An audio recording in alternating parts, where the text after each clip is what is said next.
इयत्ता 7वी. विषय इतिहास. प्रकरण पहिले. इतिहासाची साधने. भाग 2. भौतिक साधने. भौतिक साधने. भाग 2. 4. लेणी. लेणी हे भौतिक साधनांमधील चौथे साधन आहे. प्राचीन भारतात लेणी मुख्यत्वे व्यापारी मार्गावर व्यापाऱ्यांना विश्रांतीसाठी उभारण्यात येत असत. त्यांचा उद्देश वाटसरूंना सुरक्षित आश्रयस्थान मिळावे असा असे. प्राचीन अजिंठा वेरूळची लेणी या लेण्या याच उद्देशाने सुरू झाल्या असाव्या. अजिंठा वेरूळ या लेण्यांमधील बौद्ध भिक्षूचे वास्तव्य पावसाळ्याच्या दिवसात असे. अजिंठा वेरूळची लेणिया वाकाटक, चालुक्य आणि राष्ट्रकूट यांच्या काळात निर्माण झाल्या होत्या. अजिंठा वेरूळ या लेणी त्यांच्यातील स्थापत्यकला, शिल्पकला व चित्रकलेसाठी जगप्रसिद्ध आहे. अजिंठा वेरूळ लेण्यांचे हे ठिकाण प्रामुख्याने बौद्ध लेण्यांसाठी जगप्रसिद्ध असलेले हे एक ठिकाण आहे. लेण्यातून त्या काळच्या समाज जीवन व वास्तुकला याविषयी माहिती मिळते.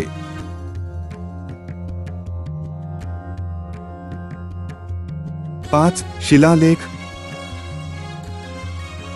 शिलालेख हे भौतिक साधनांमधील 5वे साधन आहे. लिखित मजकूर अनंत काळापर्यंत टिकून राहावा म्हणून तो दगडी शिळेवर कोरून ठेवायची प्रथा प्राचीन काळी होती. अशा लिखाणाला शिलालेख असे म्हणतात. व्याख्या. शिलालेख म्हणजे दगडावर किंवा भिंतीवर कोरलेले लेख होत. उदाहरणार्थ तंजावर येथील बृहदीश्वर येथील लेख. तसेच सम्राट अशोक, चालुक्य, राष्ट्रकूट, चोळ, यादव यांच्या काळात असे अनेक प्रकारचे शिलालेख कोरलेले आढळतात. प्राचीन काळातील राजकीय, धार्मिक आणि सामाजिक माहिती मिळविण्याच्या दृष्टीने असे कोरीव लेख अत्यंत उपयुक्त असतात.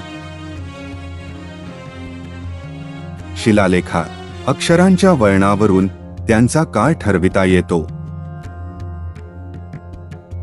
म्हणूनच शिलालेख हे अतिशय महत्त्वाचे व विश्वसनीय पुरावा म्हणून ओळखले जाणारे साधन आहे.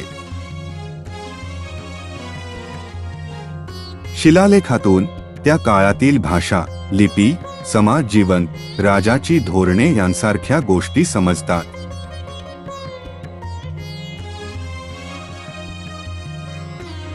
सहा. नाणी. भौतिक साधनांमधील 6वे साधन म्हणजे नाणी. मागील इयत्तेत आपण पाहिलं की पूर्वीचे राजे नाणी पाडत असताना त्यावरती एका बाजूला देवतेची प्रतिमा आणि दुसऱ्या बाजूला नाणी पाडणाऱ्या राजाची प्रतिमा कोरीत असत. या नाण्यांमध्ये सोने, चांदी, तांबे यांसारख्या धातूंचा वापर केला जात असे. नाण्यांवरून त्या काळी राज्यकर्ता कोण होता, त्याचा कार्यकाल कोणता होता, त्याचा राज्यकारभार कसा होता, त्याची धार्मिक संकल्पना कशी होती, आर्थिक स्थिती आणि आर्थिक व्यवहार कसे होते याची माहिती मिळते. तसेच विविध काळातील धातुशास्त्राच्या प्रगतीची माहितीही या नाण्यांवरून मिळते. नाण्यांवरून धार्मिक समन्वय दिसून येतो. उदाहरणार्थ मुघल बादशाह सम्राट अकबरच्या काळातील नाण्यांवर राम सीता यांचे चित्र होतं. तसेच मैसूरचा सम्राट हैदर अलीच्या नाण्यांवर हिंदू दैवत शिवपार्वती यांचे चित्र होतं. पेशव्यांच्या काळातील नाण्यांवर अरेबिक किंवा पर्शियन भाषेचा वापर होत होता.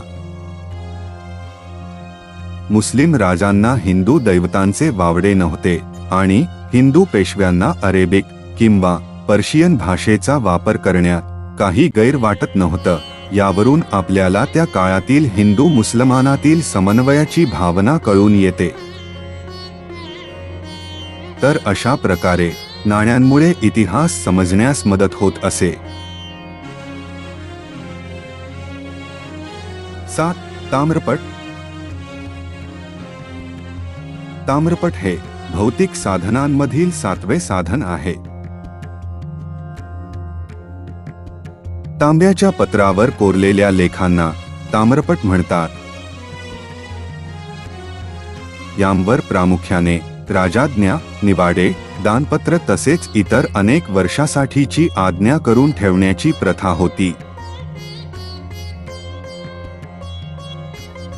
भारताला स्वातंत्र्य मिळाल्यावर भारत सरकारने भारतीय क्रांतिकारकांना त्यांच्या गौरवार्थ ताम्रपट दिले होते.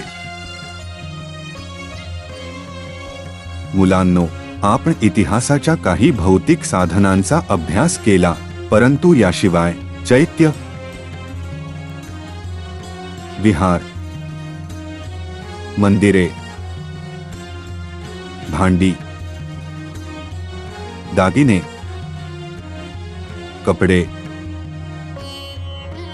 दर्गे, मशिदी, विहिरी, खेळणी, अवजारे, मिनार या सर्व वस्तूंचाही इतिहासाच्या भौतिक साधनांमध्ये समावेश होतो.